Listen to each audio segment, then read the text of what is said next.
Welcome to Financial Hub. In this video, I'm going to guide you on how to convert USD to USDT in your Bybit account.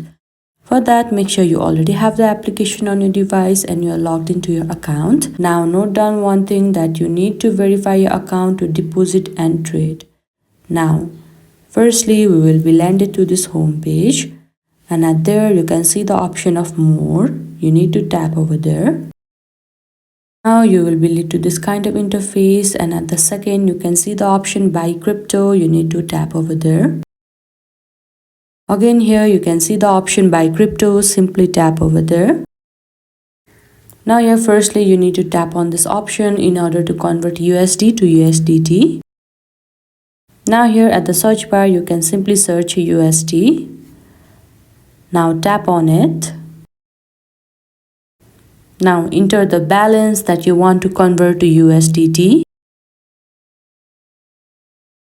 Again, at the top right you can see this icon. Simply tap over there. Now here you can simply enter USDT at the search bar. Now tap on it. After that, all you need to do is tap on next. Now select your payment method and simply tap on deposit. And with that, your USD will be converted into USDT. I hope you found this video helpful. Don't forget to like this video and subscribe our channel Financial Hub. Thank you.